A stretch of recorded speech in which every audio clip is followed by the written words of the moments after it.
अरे प्यारे साथी नमस्कार। मैं देवेंद्र कुमार आप सबका स्वागत करता हूं MLR study point YouTube channel पर। तो दोस्त कैसे हैं आप? उम्मीद करता हूं आप एकदम बहुत मस्त होंगे, जबरदस्त होंगे दोस्त, और अपनी पढ़ाई को अच्छे से कर रहे होंगे।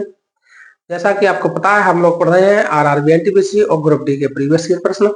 दोस्त इसमें हम लोग 20 सेट कर चुके हैं और 20 सेट में जो हमने सब किए हैं दोस्त, उनमें एंशिएंट हिस्ट्री के जो भी प्रश्न बनते हैं या बने हैं उन सभी प्रश्नों को दोस्त हम कर चुके हैं। दोस्त आज प्रैक्टिस सेट करेंगे 21 नंबर। और दोस्त आज के प्रैक्टिस सेट में हिस्ट्री में हम शुरू कर रहे होंगे कहाँ से, तो कहेंगे मिडवल हिस्ट्री या फिर सल्तनत काल, है ना, दिल्ली सल्तनत से शुरू कर रहे होंगे।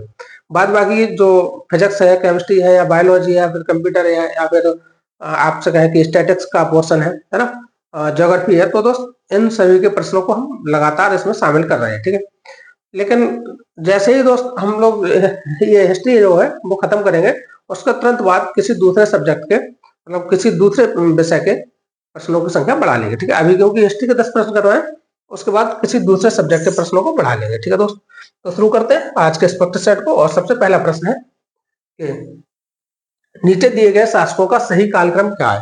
तो दोस्त पहले तैमूर, महमूद गजनवी, चंगेज खान, मोहम्मद गोरी, इनका सही कालक्रम निकालना है। तो दोस्त 2 से शुरू है, 2 से शुरू है, 2 से शुरू है, 4 से शुरू है। तो दोस्त एक तो सबसे पहले आएगा नहीं, है ना। तो सबसे पहले क्या करना है, हम लोग को इनके जो कालक्रम है ना, इनका टाइम पीरियड पता होना चाहिए। तो दोस्त इनका टाइम पीरियड क्या था? तैमूर का टाइम पीरियड था 1370 से 1405। ठीक है, महमूद गजनवी दोस्त, गजनवी कब आया? तो आप कहेंगे ये 998 से 1030। ठीक है, 1900 मतलब 998 से 1030 तक। चंगेज खान दोस्त कब से कब तक रहा? तो आप कहेंगे ये 1206 से कहां तक? 1227। ठीक है दोस्त, मतलब 1206 से 1227 तक। और मोहम्मद गोरी दोस्त, मोहम्मद गोरी 1173 में आया था, मतलब 1173 से और 1206 तक इसने शासन किया। ठीक है दोस्त, तो ये हो गया इनका कालक्रम। इनका कालक्रम हो गया। अब दोस्त इनका लगाएंगे कैसे? तो पहले नंबर पे कौन आता है? आप कहेंगे पहले नंबर पे आ रहा है 998, मतलब 2। तो सबसे पहले कौन सा आएगा? 2। उसके बाद दूसरे नंबर पे कौन आ रहा है दोस्त? मोहम्मद गोरी, है ना, 1100। तो 4, 2 और 4। उसके बाद दोस्त कौन आएगा? आप कहेंगे चंगेज खान, 3। और उसके बाद 1। तो 2 4 3 1। हाँ, option number C is the right answer. ठीक है दोस्त, तो इस तरह से ऐसे प्रश्नों को सॉल्व करेंगे। इनके लिए कालक्रम का पता होना बहुत जरूरी होगा। ठीक है दोस्त, उसके बाद अगला प्रश्न, किताब उल हिंद एक किताब जो भारत के इतिहास का उल्लेख करती है, किसके द्वारा लिखी गई? तो दोस्त किताब उल हिंद किसके द्वारा लिखी गई? जॉन की, रस्किन बॉन्ड, अल बरूनी या खुशवंत सिंह, या खुशवंत सिंह। तो दोस्त किसके द्वारा लिखी गई है किताब उल हिंद? आप बताएं, किताब उल हिंद जो लिखी गई वो किसने लिखी दोस्त? अल बरूनी ने लिखी। किसने दोस्त? अल बरूनी। दोस्त अल बरूनी कौन था? दोस्त जो अल बरूनी है इसका जन्म ख्वारिज्म में हुआ था। कहां पे? ख्वारिज्म। जन्म ख्वारिज्म। ये प्रश्न आपसे पूछा गया है RRB ग्रुप डी में कि अल बरूनी का जन्म कहाँ हुआ था, तो आप बताएं ख्वारिज्म में। और दोस्त ये ख्वारिज्म में जब इसका जन्म हुआ, फिर वहां पे मोहम्मद महमूद गजनवी, दोस्त महमूद गजनवी ने वहां आक्रमण किया और वहां से बंदी बनाया गया, और उसी उन्हीं बंदियों के साथ ये अल बरूनी भी कहाँ गया? महमूद के पास आ गया। ठीक है, महमूद के पास आ गया। तो दोस्त जब महमूद गजनवी भारत पर आक्रमण करने आया तो उसके साथ ही आया था। तो किसके साथ आया? गजनवी के साथ आया, है ना। गजनवी के साथ भारत आया। दोस्त और क्या है इसके बारे में? हिंदू शास्त्र का या हिंदू पुराणों का, हिंदू शास्त्रों का अध्ययन करने वाला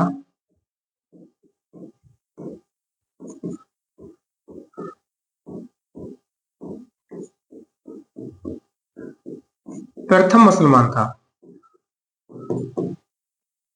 प्रथम मुस्लिम। तो दोस्त हिंदू शास्त्रों का अध्ययन करने वाला पहला मुस्लिम व्यक्ति कौन है दोस्त? तो आप कहें अल बरूनी। अल बरूनी ने जैसे रामायण है, महाभारत है, गीता है, और दोस्त जैसे वेद हो गए, पुराण हो गए, है ना, इन सभी चीजों का अध्ययन किया था।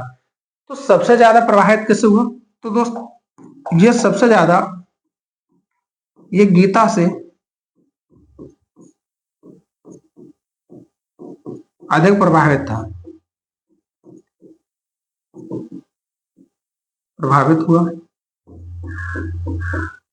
तो दोस्त किससे प्रभावित हुआ? ये गीता से प्रभावित हुआ। ठीक है। अच्छा, किताबुल हिंद जो इसने रचना लिखी है, किताब लिखी है, ये कौन सी भाषा में थी? तो दोस्त ये अरबी भाषा में लिखी। किसमें? अरबी भाषा में लिखी थी। ठीक है, चलते हैं आगे। और अगला प्रश्न, दास वंश की स्थापना किसने की? तो दोस्त दास वंश की स्थापना किसने की? कुतुबुद्दीन ऐबक, रजिया सुल्तान, गयासुद्दीन बलबन या नसीरुद्दीन महमूद। तो दोस्त यहाँ से शुरू हो रहा है आपका कौन सा? दिल्ली सल्तनत। और दिल्ली सल्तनत पे हुए हैं दोस्त 5 राजवंश। और 5 राजवंश में कौन कौन है? सबसे पहले आप कहेंगे गुलाम वंश, फिर खिलजी वंश, फिर तुगलक वंश, फिर सैयद वंश और फिर लोधी वंश। तो दोस्त आज हम देखते हैं इनके सबसे पहले कालक्रम, है ना। उसके बाद प्रश्नों के माध्यम से करते चलेंगे। सबसे पहले दोस्त कालक्रम देख लो। सबसे पहला गुलाम वंश,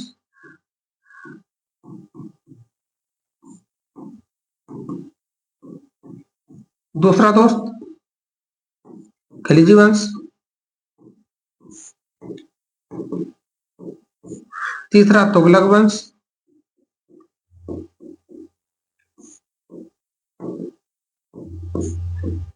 चौथा दोस्त सैयद वंश होगा, और पांचवा होगा लोधी वंश। दोस्त ये 5 राजवंश कहां पे हुए? दिल्ली पर हुए। ठीक है, ये 5 राजवंश कहां पे हुए? दिल्ली पर। अब दोस्त इनका शासनकाल कब से कब तक रहा?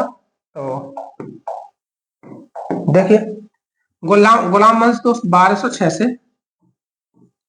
1290 तक, 1290 तक। आगे खिलजी वंश 1290 से 1320। ठीक है दोस्त। तुगलक वंश 1320 से आप कहेंगे 1414 तक। सैयद वंश 1414 से 1451 तक। और जो लोधी वंश है ये 1451 से 1526 वर्ष तक। तो अगर आपसे ये प्रश्न पूछा जाए कि दिल्ली सल्तनत का कुल शासनकाल कितना था, आप क्या कहेंगे? दिल्ली सल्तनत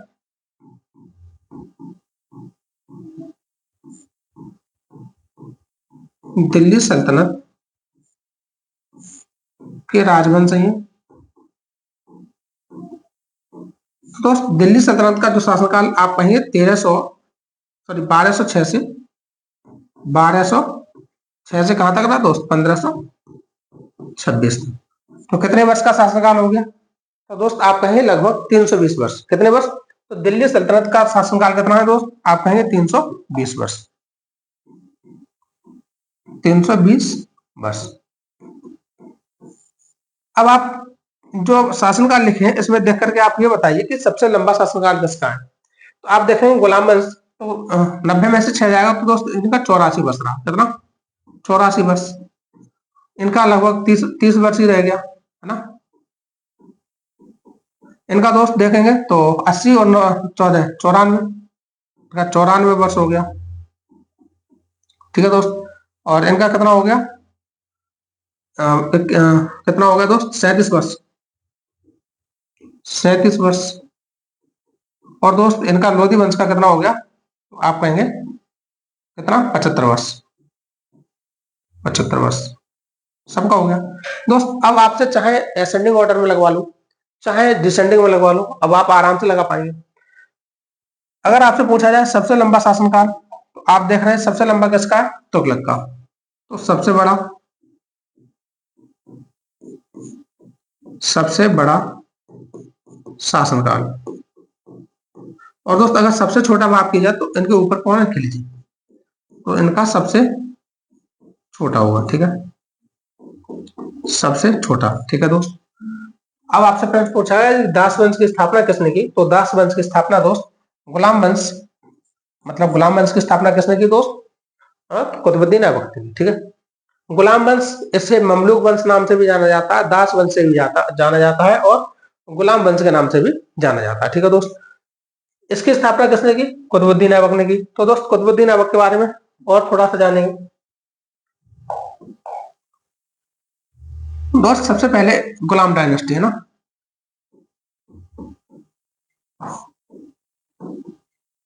गुलाम वंश।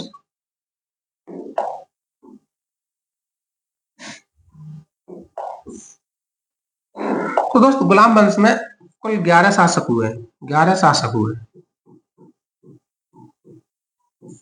11 शासक हुए। इसका दोस्त संस्थापक, आप कहेंगे संस्थापक कुतुबुद्दीन ऐबक,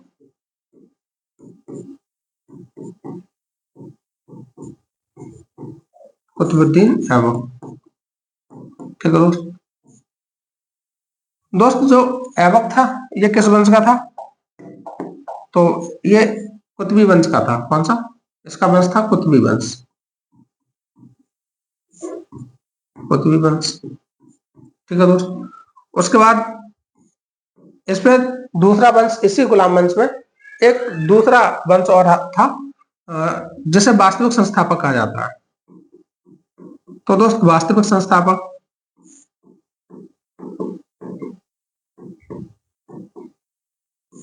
आप कहेंगे इल्तुतमिश को, इल्तुतमिश। दोस्त जो इल्तुतमिश था ये किस वंश से था? तो इसका वंश था शमसी वंश, शमसी वंश। तो शमसी वंश की स्थापना इल्तुतमिश ने की। इसके बाद इसमें एक और आ जाता है, उसका नाम क्या है? बलबन।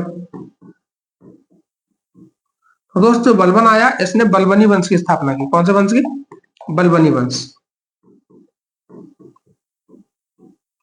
बलबनी वंश। तो आपसे पूछा जाए कि गुलाम वंश में कुल कितने प्रकार के शासक हुए, तो आप कहेंगे दोस्त 3।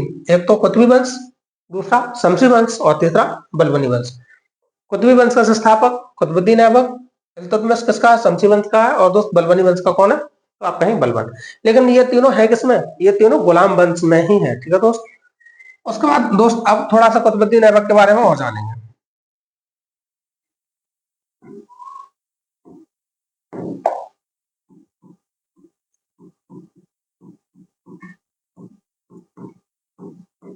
कुतुबुद्दीन ऐबक, तो दोस्त कुतुबुद्दीन ऐबक को क्या क्या कह सकते हैं? इसकी उपाधियां क्या है, इसका शासनकाल कैसा है, इसका जीवन क्या था, है ना? इन सब चीजों के बारे में जानेंगे, ठीक है दोस्त। सबसे पहले इसकी उपाधि, इससे उपाधि, सबसे पहली उपाधि है दोस्त इसकी कुरान खान। इसे कहते हैं कुरान खान, कुरान खान। कुरान खान क्यों कहते हैं दोस्त? क्योंकि जब ये कुरान पढ़ता था तो बहुत मधुर स्वर में, बहुत मीठी स्वर में पढ़ता था, ठीक है। उसके बाद ऐसे कहा गया कुरान खान के बाद लाख बख्श, लाख बख्श, लाख बख्श क्यों कहा गया दोस्त? ये लाखों का दान करता था, मतलब गरीबों में लाखों का दान लुटाता था, इसलिए इसे लाख बख्श कहा गया। उसके बाद दोस्त इसे कहा गया पील बख्श, पील बख्श। दोस्त पील बख्श क्यों कहा गया? पील बख्श इसलिए कहा गया कि ये हाथियों का दान करता था, हाथियों का दान करने के कारण इसे क्या कहा गया दोस्त? इसे पील बख्श कहा गया। फिर इसे कहा गया हातिम द्वितीय, हातिम द्वितीय। तो दोस्त यूनान में एक हातिम हुआ था और हातिम बहुत उदार व्यक्ति था, उसी की तरह बताते हैं कि जो ऐबक है वो भी उदार था, इसलिए इसको हातिम द्वितीय के नाम से जाना जाता है, ठीक है दोस्त। और क्या क्या है इसके बारे में दोस्त? अपने नाम के ना तो सिक्के चलवाए, अपने नाम के सिक्के नहीं चलवाए,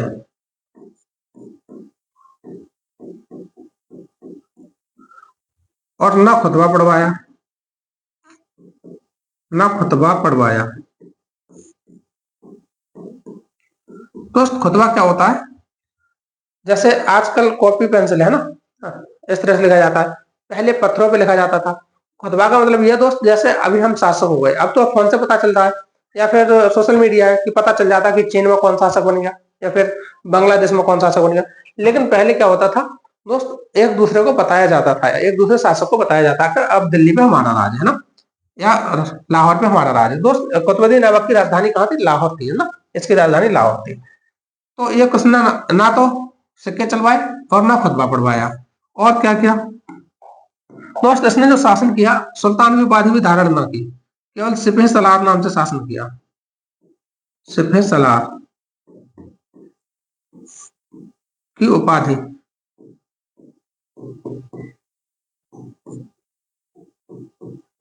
धारण की। तो दोस्त सिपह सलार की उपाधि धारण की। सर ये कुतुबुद्दीन ऐबक था कौन? तो दोस्त ये गोरी का गुलाम था। कौन था? गोरी का गुलाम। अब दोस्त गोरी का गुलाम था, इसीलिए इसे, इस वंश को, क्योंकि कुतुबुद्दीन ऐबक गुलाम था और इसने स्थापना कर दी। गोरी की मृत्यु अभी आपको बताया 1206 में, पिछले सवाल में बताया शासनकाल कब से कब तक, है ना। तो 1173 से 1206 तक रहा गोरी। गोरी के बाद जो भारत के जो ब्रिटिश क्षेत्र थे, वो गोरी कुतुबुद्दीन ऐबक को सौंप के चला गया, और कुतुबुद्दीन ऐबक ने 1206 में दिल्ली की गद्दी को संभाला और दोस्त गुलाम वंश की स्थापना की। ठीक है। अच्छा, इसकी मृत्यु, तो दोस्त इसकी मृत्यु हुई कब? 1210 में। 1210 में मृत्यु। दोस्त मृत्यु कैसे हुई? तो चौगान खेलते वक्त। आपसे पूछा जाता, कई बार पूछा गया दोस्त, चौगान खेलते वक्त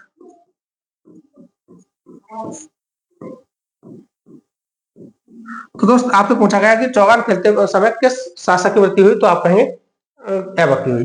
तो दोस्त अब यहां से आपको एक चीज पता चलती है कि ऐबक का कुल शासनकाल कब से कब तक रहा। आप कहेंगे ऐबक का शासनकाल 1206 से कब तक रहा दोस्त? 1210 तक रहा। कब से कब तक दोस्त? 1206 से 1210 तक इसका शासनकाल रहा। ठीक है दोस्त, इतनी चीज नोट कीजिए, फिर चलते हैं अगले प्रश्न पे।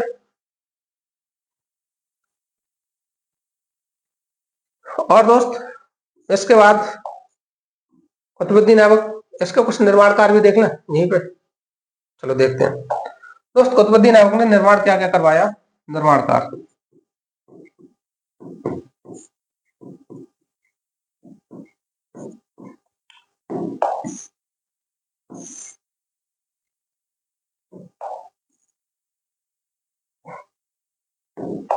तो दोस्त इसके जो निर्माण कार्य है वो क्या क्या है?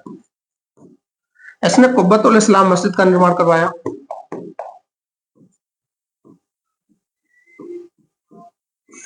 कुब्बत उल इस्लाम,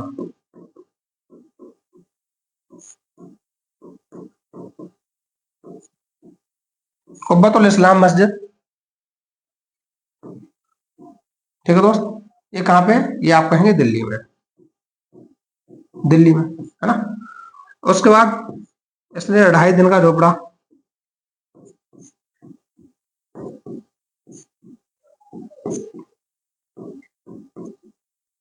2.5 दिन का झोपड़ा। तो दोस्त ये कहां पे है? ये अजमेर में, अजमेर। दोस्त जो इसने 2.5 दिन का झोपड़ा बनवाया था, यहाँ पे पहले क्या था? तो आप कहेंगे संस्कृत विश्वविद्यालय, संस्कृत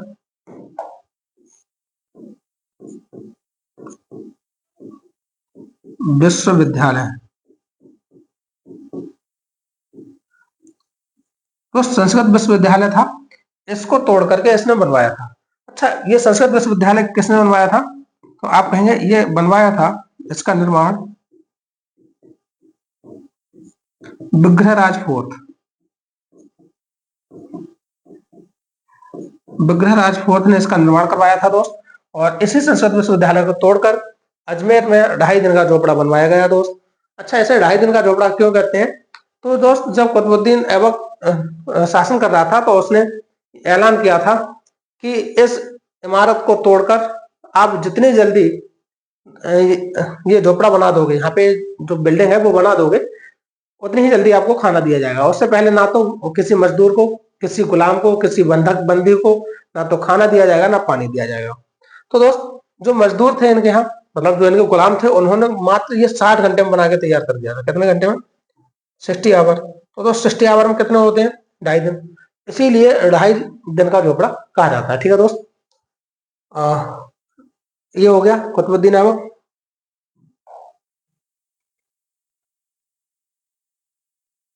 ठीक दोस्त, अब चलते हैं अगले प्रश्न पे। और अगला प्रश्न, इनमें से किसके द्वारा दिल्ली सल्तनत में एकता प्रणाली एकता प्रणाली किसके द्वारा दोस्त शुरू की गई थी? आप कहेंगे इल्तुतमिश, कुतुबुद्दीन ऐबक, गयासुद्दीन बलबन, आराम शाह। दोस्त जैसे कुतुबुद्दीन ऐबक की मृत्यु होती है तो गद्दी पे आ जाता है 1210 से 1200 सॉरी दोस्त सॉरी दोस्त 1210 से 1211 तक कौन आ जाता है? आराम शाह। दोस्त आराम शाह मात्र 7 से 8 महीने, कहते हैं 7 से 8 महीने शासन कर पाता है, और ये एक कहें कि कमजोर शासक साबित होता है। और फिर इसे हटा करके कौन आ जाता है दोस्त? इल्तुतमिश आ जाता है। इल्तुतमिश का शासनकाल आप नोट कीजिए 1211 से 1236 तक। ठीक है दोस्त, ऐबक का पढ़ी चुके आप, इसका कब से कब तक? 1206 से 1210। गयासुद्दीन बलबन दोस्त ये 1266 67 से 1287। ठीक है दोस्त, ये इसका शासनकाल रहेगा। इल्तुतमिश एक वह व्यक्ति है जिसने एकता प्रथा शुरू की। किसने दोस्त एकता प्रथा शुरू की? एकता प्रथा किसने शुरू की दोस्त? इल्तुतमिश ने। इल्तुतमिश 1211 से 1236 में शासन किया। लेकिन दोस्त जब ये दिल्ली आया, कौन? इल्तुतमिश। इससे पहले ये कहां का गवर्नर था? तो दोस्त दिल्ली आने से पहले ये दिल्ली से पहले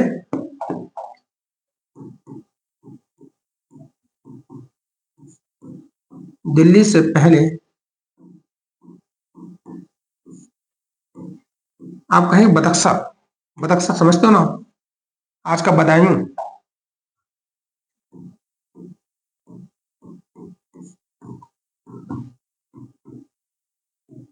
बदायूं का गवर्नर था। कहां का गवर्नर था दोस्त? दिल्ली से पहले ये बदायूं का गवर्नर था। और इसकी एक बेटी थी रजिया। आगे बढ़ेंगे, रजिया सुल्तान बनती है दोस्त। इसकी बेटी रजिया कौन है? इसकी बेटी है। इसका जन्म यहीं पे नोट कर लेना, इसका जन्म 1205 में हुआ। कहां पे? 1205 में इसका जन्म हुआ, 1205 में दोस्त। और उसके बाद ये कहा जाता है? दिल्ली आ जाता है। कौन? इल्तुतमिश। ठीक है दोस्त, इल्तुतमिश जब दिल्ली आता है तो उसने एक तो एकता प्रथा चलाई, और क्या क्या किया इल्तुतमिश ने? तो दोस्त इल्तुतमिश के कार्य,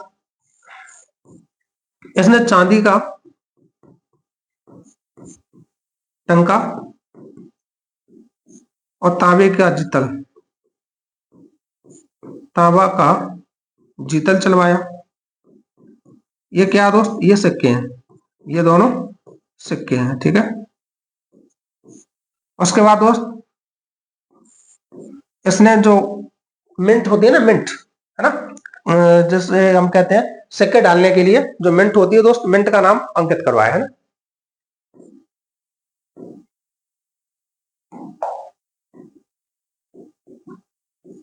मिंट का नाम ना सिक्कों पर अंकित करवाया।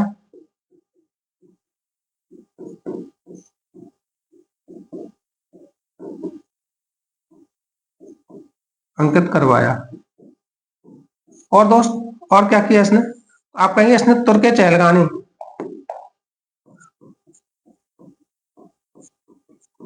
तुर्क ए चहलगानी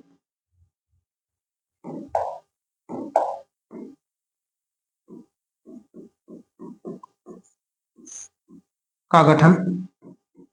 दोस्त तुर्क चहलगानी क्या था?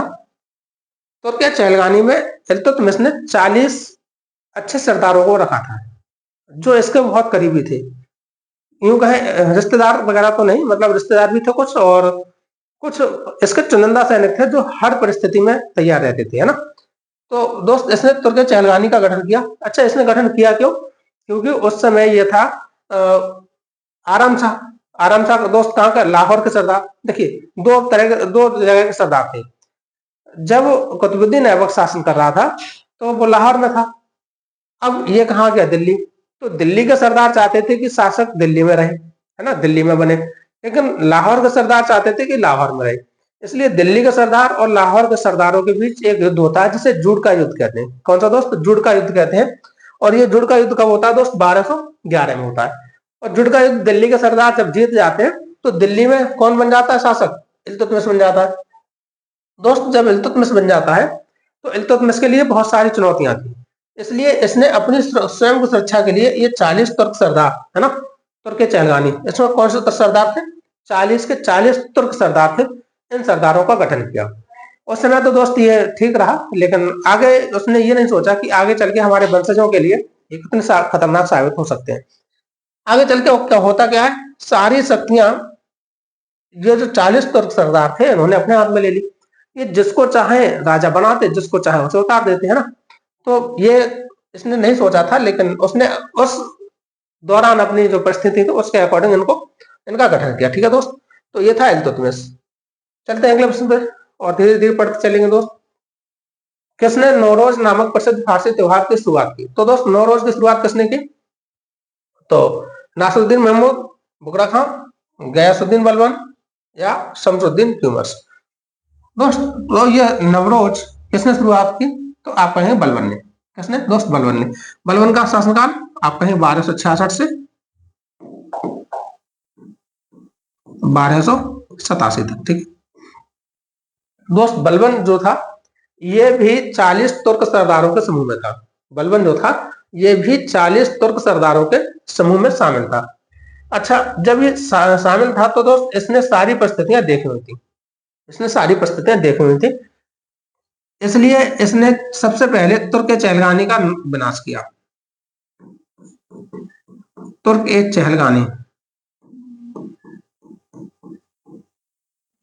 चहलगानी को नष्ट कर दिया। क्यों? क्योंकि दोस्त जो जिस समूह में रह रहा हो वह उस समूह को जानता नहीं है क्या? तो ये भी तुर्क चहलगानी में था, तो ये समझ गया था कि हमारे जो पांव का कांटा बनेंगे वो कौन बनेगा? यही तुर्क सरदार बनेंगे। तो उसने इन सबको किसी को धोखे से, किसी को जहर से, किसी को कैसे भी, किसी को किसी कभी गलती पे, है ना, थोड़ी थोड़ी सी गलतियों पे इन्हें सजाए मौत दे दी। किसने? बलबन ने। ठीक है दोस्त, और बलबन ने कुछ चीजें और शुरू की। तो दोस्त सबसे पहले बलबन के बारे में, तो बलबन ने एक तो सजदा शुरू किया, सजदा। ठीक है दोस्त, सजदा और पोबोस। सजदा और पोबोस का मतलब क्या दोस्त? पोबोस है जैसे ही सरदार आपको दिखे, है ना, सरदार जैसे ही दिखे तो उसके पैरों को चूमने के लिए आगे बढ़ना, है ना, ये तो है पोबोस। सजदा क्या दोस्त?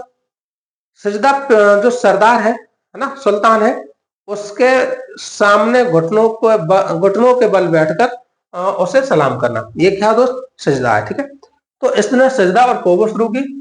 उसके बाद नवरोज फारसी त्योहार शुरू किया, है ना। और क्या शुरू किया दोस्त? इसने एक लौह और रक्त की नीति अपनाई। लौह और रक्त,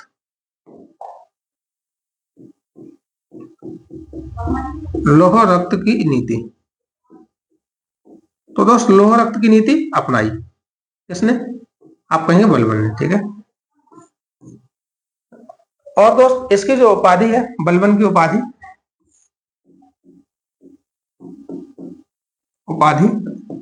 इसकी उपाधि दोस्त उलूग खां। कौन सी? उलूग खां। उलूग खां का मतलब दोस्त क्या है? उलूग खां का मतलब है ईश्वर की परछाई, और इसे ये उपाधि दी किसने थी? तो दोस्त ये नासिरुद्दीन महमूद ने, इसने इसको उपाधि ये दी थी। ठीक है, उलूग खां की उपाधि दी। ठीक है दोस्त, ये अमीर ए आखुर भी रहा, अमीर ए आखुर भी बना। कब बना? तो दोस्त रजिया ने इसे बनाया था, और उसी समय अमीर ए अमीर भी बना था, मतलब अमीरों का प्रधान रजिया के समय में बना था। ठीक है दोस्त, आगे दिल्ली सल्तनत की पहली महिला शासिका रजिया। कौन है दोस्त? रजिया। सुल्तान किस राजवंश से संबंधित थी? तो दोस्त रजिया सुल्तान किससे संबंधित थी? खिलजी वंश। अभी तो खिलजी नहीं पढ़ा ना, तो खिलजी नहीं आएगा अभी। लोधी वंश सबसे लास्ट में आएगा। मुगल वंश, दोस्त मुगल वंश तो दिल्ली सल्तनत में ही नहीं है, तो आप कहेंगे दास वंश। तो दोस्त आपको पता है कुतुबुद्दीन ऐबक हो गया, उसके बाद आराम शाह के बाद आया इल्तुतमिश। इल्तुतमिश के बारे में थोड़ा सा और जानते हैं। इल्तुतमिश, दोस्त इल्तुतमिश ने सबसे पहले आपको बताया कि तुर्की चहलगाह ने शुरू की, है ना। उसके बाद इसने जीतल और टंका चलवाई, जीतल और टंका चलवाई। और दोस्त और क्या किया इसने, जो राजधानी थी लाहौर से दिल्ली आ गई, है ना। उसके बाद इल्तुतमिश ने एकता चलवाया, क्या दोस्त, एकता चलवाया। और दोस्त इल्तुतमिश को एक नाम से और जाना जाता है, वो यहाँ जानना बहुत जरूरी है। इसे कहते हैं गुलामों का गुलाम, गुलामों का गुलाम। तो दोस्त इसे गुलामों का गुलाम क्यों कहा जाता है, इसका कारण क्या है। तो दोस्त गुलामों को गुलाम इसलिए कहा जाता है, गोरी का गुलाम कौन था, गोरी का गुलाम कौन था, तो दोस्त आप कहेंगे कुतुबुद्दीन ऐबक। और ऐबक का भी गुलाम कौन था, तो आप कहेंगे कौन, गुलामों का गुलाम जो इल्तुतमिश है। कौन है दोस्त, इल्तुतमिश जो है वो कौन है, ऐबक का गुलाम है, इसलिए गुलाम का गुलाम इसे कहा जाता है। आइए अब जानते हैं रजिया के बारे में। रजिया, तो दोस्त रजिया का शासनकाल, रजिया का शासनकाल 1236 से 1240 तक रहा, ठीक है दोस्त। इसके पहले एक छोटा छोटा मोटा एक शासक और हो गया, इसका बेटा है ना, उसकी कोई गिनती नहीं है क्योंकि बहुत निकम्मे शासक हुए थे वो, तो मतलब बहुत कमजोर शासक हुए थे। तो 1236 से 1240 तक रजिया रही, है ना। अब जो 40 तुर्क सरदार जिनका गठन इल्तुतमिश ने किया था, उन्होंने कहा कि एक महिला के अंडर में हम शासन करेंगे, ये नहीं होगा। अब दोस्त जब ये बात आई कि महिला के अंडर में शासन करेंगे, तो रजिया ने पर्दा खत्म करके और ये कोल्हा कोल्हा और चोगा, कोल्हा मतलब टोपी और चोगा मतलब कुर्ता, है ना। तो टोपी कुर्ता ये पहन करके आने लगी, और वो रेड टोपी और कुर्ता पहनकर शासन मतलब दरबार में आने लगी। लेकिन फिर भी दोस्त महिला तो महिला है ना, तो उन्होंने किसी भी तरह से इसे एक्सेप्ट नहीं किया और इसको मरवाने की चाल चली, इसको मरवाने की चाल चली। इधर तो रजिया थी दिल्ली में, और भटिंडा तवर हिंद में, तवर हिंद है ना, तवर हिंद ये कहा दोस्त, भटिंडा पंजाब, भटिंडा पंजाब। यहाँ पे दोस्त कौन था, यहाँ पे था अल्तुनिया, अल्तुनिया, अल्तुनिया। दोस्त इसने तवर हिंद भटिंडा में क्या कर दिया, इसने विद्रोह कर दिया, और इसी विद्रोह को दबाने के लिए रजिया कहाँ गई दोस्त, अल्तुनिया, अल्तुनिया के विद्रोह को दबाने के लिए तवर हिंद और भटिंडा गई, है ना। यहाँ पे क्या किया, अल्तुनिया ने रजिया को कैद कर लिया, इसको कैद कर लिया।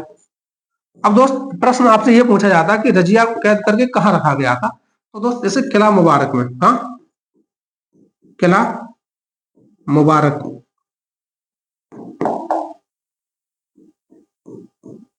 किला मुबारक में रखा गया।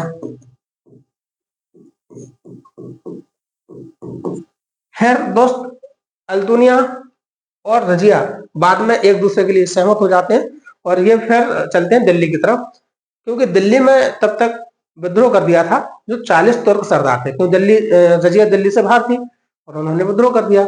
उन्होंने कहा रजिया नहीं आनी चाहिए, है ना, रजिया दिल्ली पर शासन नहीं करेगी। इसी के लिए जब वो विद्रोह वहां से दबाने के लिए रजिया और अल्तुनिया चलते हैं, तो दोस्त बीच रास्ते में ही रजिया की हत्या करवा दी जाती है ना, रजिया की हत्या। तो दोस्त रजिया की हत्या कब हुई, 1240 में, और कहां पे दोस्त, कैथल में, कैथल। ये कैथल कहां पड़ता है दोस्त, आज हरियाणा में, है ना, कैथल हरियाणा में 1240 में रजिया की हत्या हो जाती है, ठीक है। और क्या था दोस्त, जो रजिया का एक सबसे खास जो व्यक्ति था उसका नाम दोस्त पूछा जाता है, तो आप उसका नाम बताएंगे, याकूत। याकूत उस समय कौन था दोस्त, याकूत उस समय अमीर ए आकूर था, कौन, अमीर ए आकूर। तो दोस्त अमीर ए आकूर का मतलब क्या है, अमीर ए आकूर का मतलब होता है दोस्त अस्तबल का प्रधान। अस्तबल समझते हैं ना, अस्तबल का प्रधान।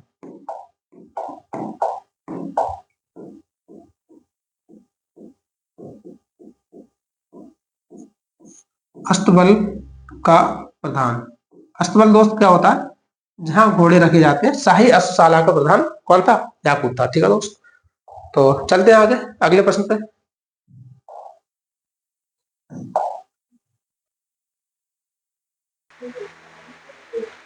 दोस्त अगला प्रश्न है, रेहला नामक प्रसिद्ध पुस्तक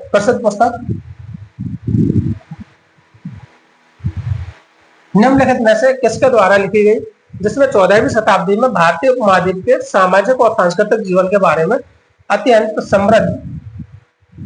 समृद्ध और रोचक वर्णन किया गया है? तो दोस्त रेहला किसके द्वारा लिखी गई? Ibn Battuta, Francois Bernier, Xuanzang और अल-बरूनी। तो दोस्त आइए इनकी किताबें जानते हैं। तो अल-बरूनी के द्वारा दोस्त क्या लिखी गई थी? किताब उल हिंद, है ना, अभी आपको बताया था। किताब उल हिंद, किताब उल हिंद लिखी गई। उसके बाद दोस्त वेनसांग के द्वारा क्या लिखी गई दोस्त? तो आप कहेंगे CUP, है ना। उसके बाद दोस्त अब बचा आपके पास फ्रांकोइस बर्नियर, इसे छोड़ दीजिए अभी। अब जो पुस्तक है रेहला, दोस्त ये लिखी गई थी इब्न बतूता के द्वारा। इब्न बतूता दोस्त, इब्न बतूता कौन था और ये कहां से आया था? सबसे पहले आप प्रश्न आपसे ये बहुत बार पूछा गया कि इब्न बतूता कहां से आया था। तो दोस्त इब्न बतूता अफ्रीका का एक देश था, मोरक्को। कौन सा दोस्त? मोरक्को। तो इब्न बतूता कहां से आया था? आप कहेंगे मोरक्को से आया था। दोस्त ये आया कब था? तो 1333 में भारत में आया। दोस्त मेरा आपसे प्रश्न ये है, जब यह 1333 में भारत में आया, उस समय किस वंश का, मतलब कौन सा राजवंश शासन कर रहा था? व्यक्ति नहीं पूछ रहे, शासक नहीं पूछ रहे, ये बताइए कौन सा राजवंश शासन कर रहा था? तो आप कहेंगे 1333। तो 1320 से कब तक? 1414 तक किसने किया दोस्त? तो आप कहेंगे तुगलक में। तो तुगलक वंश के शासनकाल में आया था। अच्छा, यहाँ शासक कौन था दोस्त? तो आप कहेंगे MBT मतलब मोहम्मद बिन तुगलक। मोहम्मद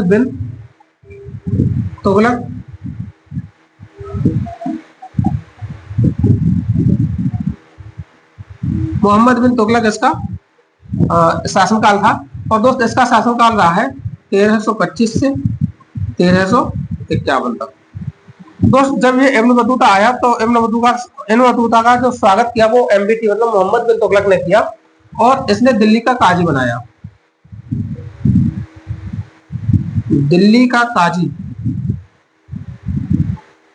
नियुक्त किया।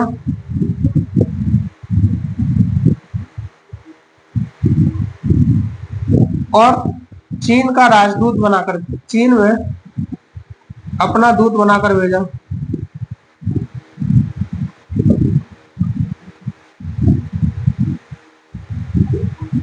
तो दोस्त कहां पे?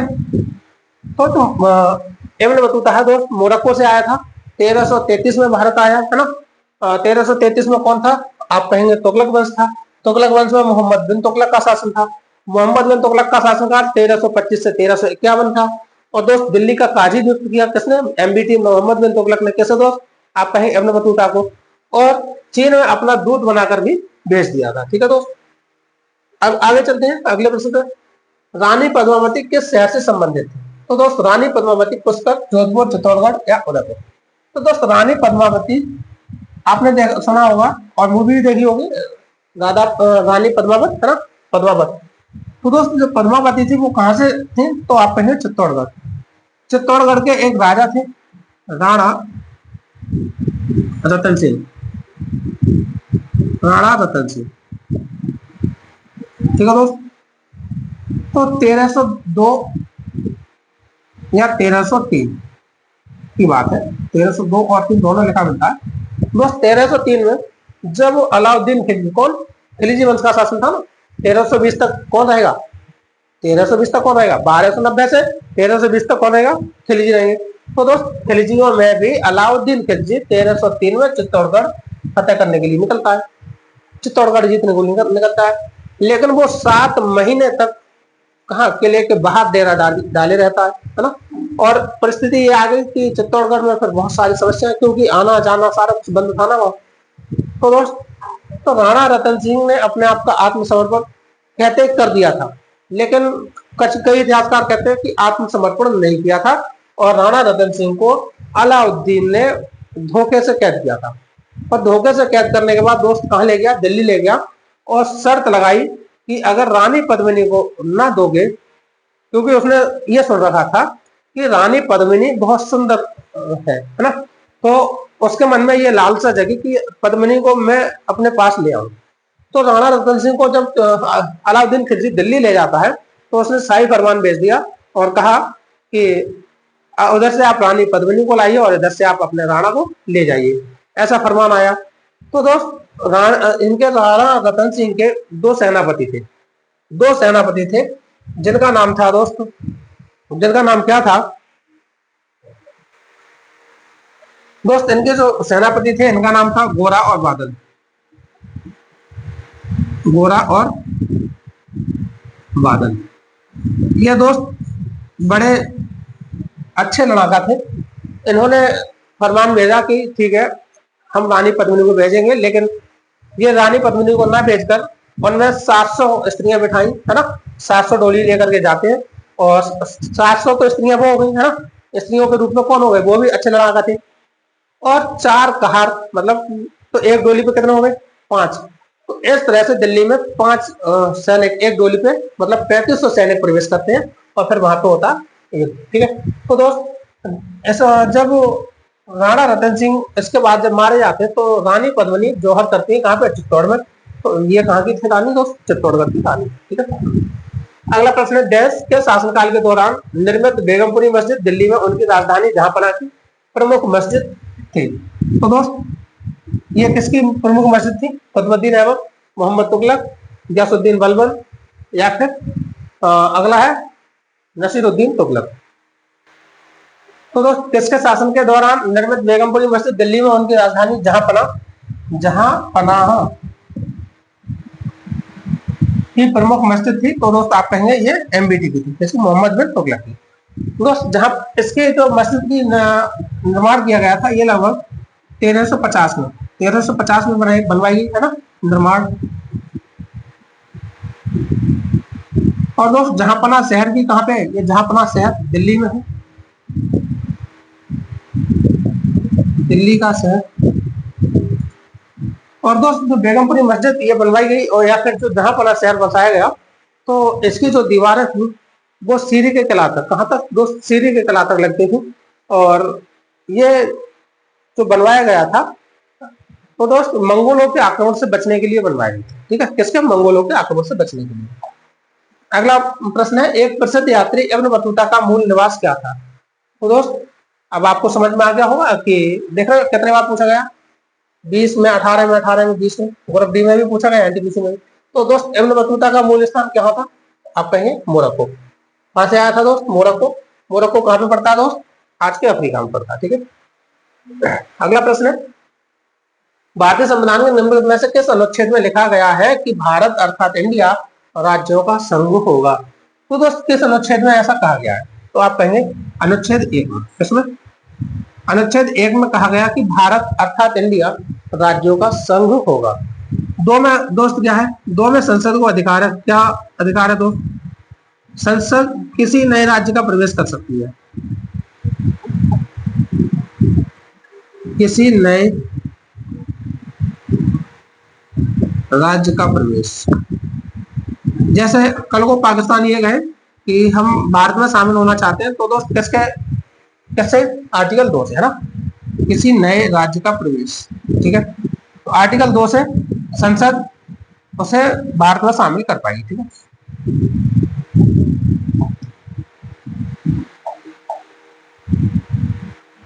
और दोस्त, आर्टिकल 3 में क्या है, आर्टिकल 3 ये कहता है कि जो भारत के राज्य है ना, भारतीय राज्यों की सीमा निर्धारण दोस्त, ये कल की क्लास में आपको बताया था, और क्या क्या बताया था, भारतीय राज्य जो है आर्टिकल 3 से क्या है, जो संसद है वो भारत के अंदर, मतलब भारत के अंदर नए राज्यों का गठन कर सकती है, किसी राज्य को काट कर उनकी सीमाओं में घटा बढ़ा सकती है, घटा सकती है, बढ़ा सकती है ना, और उनकी सीमा का निर्धारण कर सकती है। तो ये किसका अधिकार है दोस्त? तो आप कहेंगे ये संसद का अधिकार है। आर्टिकल 4 में ये कहा गया है कि जो संशोधन 2 और 3 में किए गए, 2 और 3 में किए गए संशोधन आर्टिकल 368 के तहत मान्य नहीं होंगे। आर्टिकल 368 में भी तो संविधान संशोधन है, तो दोस्त ये संशोधन अलग है और वो अलग हो जाएगा। ठीक है, आगे दोस्त यहाँ पे थोड़ा सा और समझ लेंगे। आइए आज थोड़े से भाग वगैरह जानते हैं। तो भारतीय संविधान, भारतीय संविधान, तो दोस्त भारतीय संविधान के बारे में कुछ कुछ बातें जो इंपॉर्टेंट है उनको जानेंगे। सबसे पहले भारतीय संविधान का गठन किसके तहत हुआ? तो दोस्त आप कहेंगे कैबिनेट मिशन, कैबिनेट मिशन के द्वारा शर्त स्वीकार की गई है ना, गठन।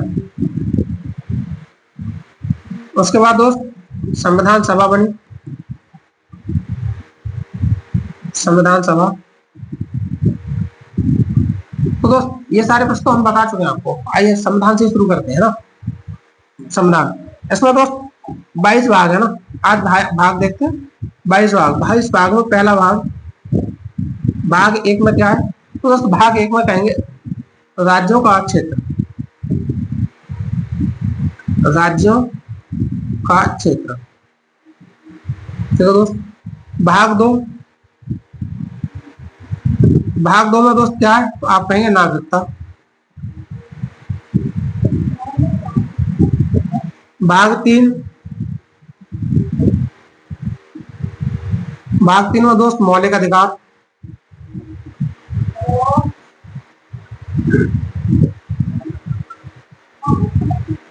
भाग 4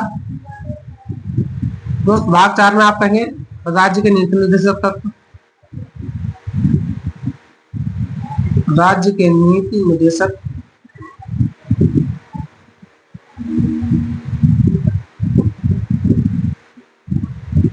राज्य के नीति निर्देशक तत्व। उसके बाद दोस्त भाग 4A,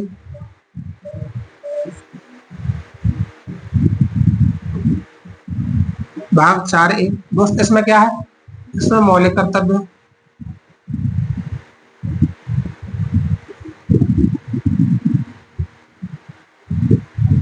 भाग 5, भाग 5 में दोस्त संघ। भाग 6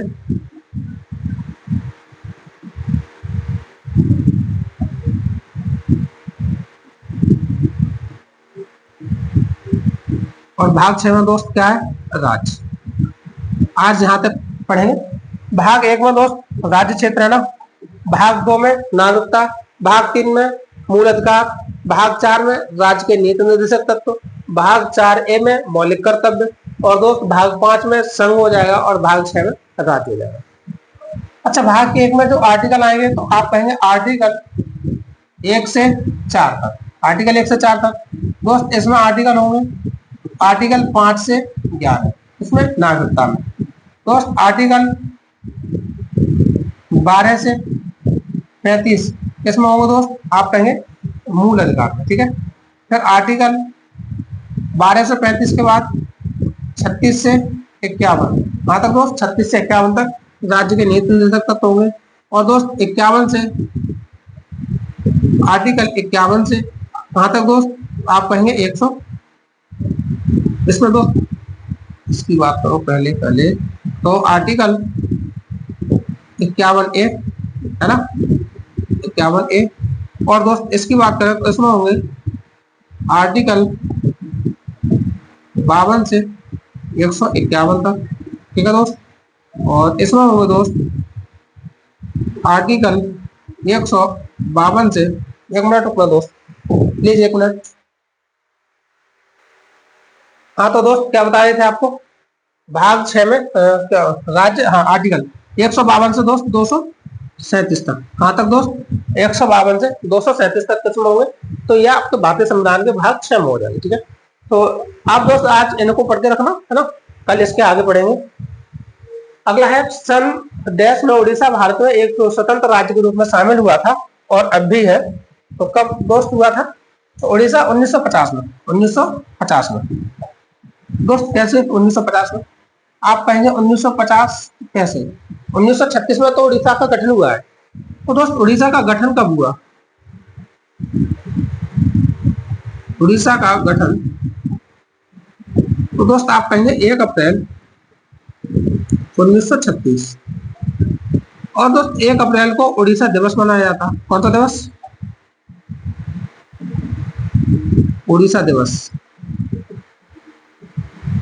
ये दोस्त गठन हुआ था, लेकिन इसमें पूछा क्या है, एक स्वतंत्र राज्य के रूप में भारत में कब शामिल हुआ, स्वतंत्र राज्य के रूप में शामिल हुआ था कब, तो दोस्त आप कहेंगे 1950 में, 1950 में। Option number B is the right answer. ठीक है दोस्त, तो अगला प्रश्न है इसमें से इनमें से किस अवसर पर चंद्र ग्रहण होता है, तो दोस्त चंद्र ग्रहण कब होता है, तो आप कहेंगे पूर्णिमा के दिन चंद्र ग्रहण होता है, पूर्णिमा के दिन। तो दोस्त चंद्र ग्रहण कब होता है, ये तो चंद्रमा है, ठीक है, ये पृथ्वी और ये आ जाता है दोस्त सूर्य।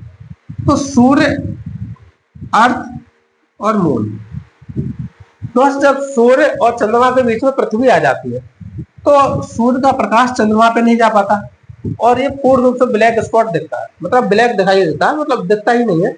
तो यहाँ पे हम कहेंगे क्या होता है दोस्त, ये चंद्र ग्रहण होता है। ठीक है दोस्त, सर चंद्रमा जो है, चंद्रमा के बारे में थोड़ा सा और जाने। चंद्रमा पृथ्वी का एकमात्र उपग्रह, पृथ्वी का एकमात्र उपग्रह, ठीक है दोस्त, पृथ्वी का एकमात्र उपग्रह है। ठीक है, और क्या दोस्त चंद्रमा के बारे में, चंद्रमा अपने अक्ष पर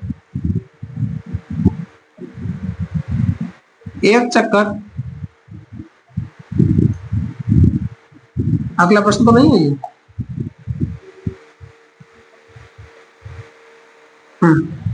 चंद्रमा अपने अक्ष पर एक चक्कर दोस्त 27 दिन में, 27.3 दिन में पूरा करता है। कितने दिन में दोस्त, 27.3 दिन में। और पृथ्वी का चक्कर भी इसी समय लगाता है, पृथ्वी का चक्कर भी 27.3 दिन में लगाता है।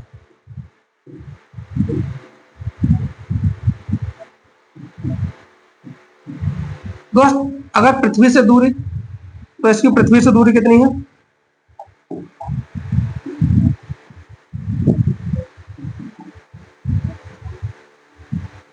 तो दोस्त आप कहेंगे पृथ्वी से दूरी 3,84,365 किलोमीटर, 3,84,365 किलोमीटर पृथ्वी से दूरी है किसकी दोस्त, चंद्रमा की। तो ये चंद्रमा के बारे में क्या कहते हैं। ठीक है, ये किसकी स्थिति है दोस्त, ये आप कहेंगे चंद्र ग्रहण है ना,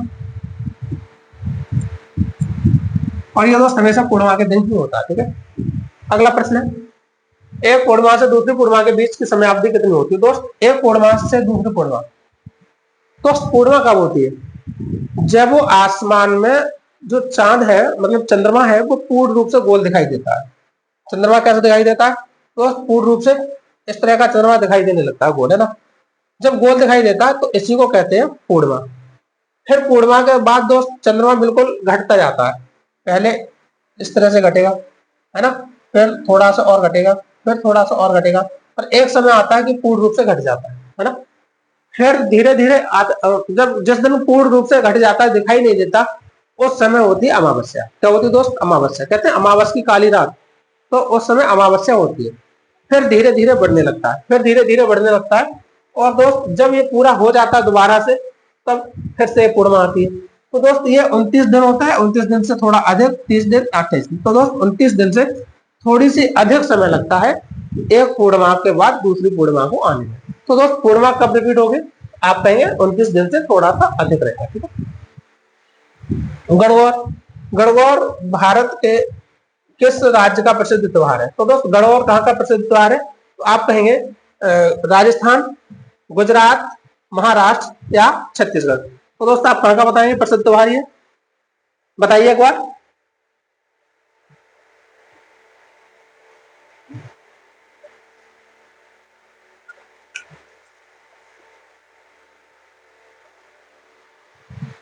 तो दोस्त गणगौर कहाँ का है? आप कहेंगे ये राजस्थान का। राजस्थान का। राजस्थान के और कौन सा दोस्त? राजस्थान के हैं मोमासा। मोमासा। और राजस्थान में पड़ता है दोस्त बूंदी। तो बूंदी उत्सव। बूंदी उत्सव। और दोस्त कौन सा है राजस्थान का? पुष्कर मेला, है ना? पुष्कर मेला। और दोस्त कौन सा हो सकता है? सोचिए एक बार।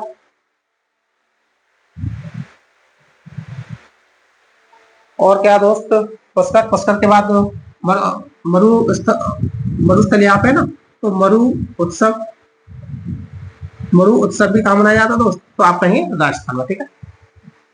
तो उसके बाद दोस्त एमपी है। एमपी नहीं, एमपी में भी ये मनाया जाता है, इसलिए देखा था। एमपी में भी मनाया जाता है, ठीक है दोस्त। इनमें से कौन सा त्योहार गरबा और डांडिया जैसे नृत्यों के साथ मनाया जाता है? तो दोस्त शिवरात्रि, नवरात्रि, बिहू या बैसाखी? तो नवरात्रि।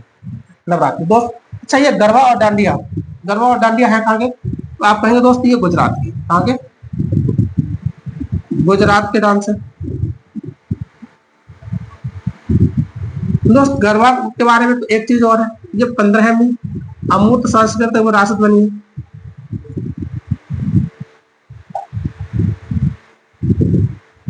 सांस्कृतिक विरासत कौन सी दोस्त? 15वीं ना, 15वीं, ठीक है।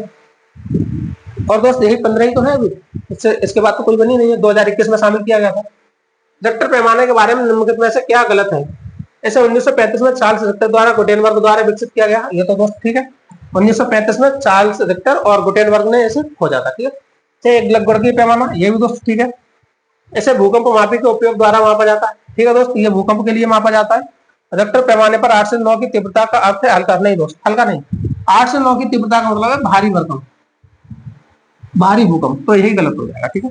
तो दोस्त आपसे पूछा गया कौन सा गलत है, तो ये सारे गलत करके कौन सा गलत है दोस्त? ये डी ऑप्शन सही हो जाएगा, क्योंकि गलत पूछा तो गलत ही तो बताना है। अगला प्रश्न है, तरल पदार्थ के घनत्व को मापने के लिए किसका प्रयोग किया जाता है? तो दोस्त तरल पदार्थ के घनत्व को मापने के लिए किसका प्रयोग किया जाता है? आर्द्रता मापी, हाइड्रोमीटर, हेक्सोमीटर या फेदोमीटर? तो दोस्त आर्द्रता मापी। यह पदार्थों का, तो दोस्त पहले इससे देखिए, ये हाइग्रोमीटर है। ये कौन सा दोस्त? हाइग्रोमीटर है। ये मापेगा हाइड्रोमीटर दोस्त क्या? घनत्व, घनत्व। और दोस्त ये पदार्थों की तीव्रता। दोस्त फेदोमीटर, फेदोमीटर क्या नापेगा? तो दोस्त फेदोमीटर समुद्र की गहराई, समुद्र की गहराई। और दोस्त हेक्सोमीटर, हेक्सोमीटर ना मापेगा समुद्र तल से ऊंचाई,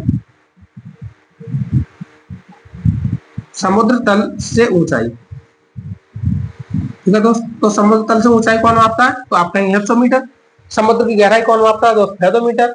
हाइड्रोमीटर क्या नापेगा? तो पदार्थों का घनत्व। और आर्द्रता क्या मापेगी दोस्त? पदार्थों की तीव्रता, ठीक है।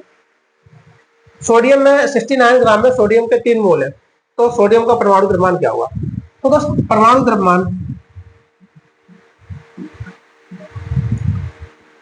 परमाणु द्रव्यमान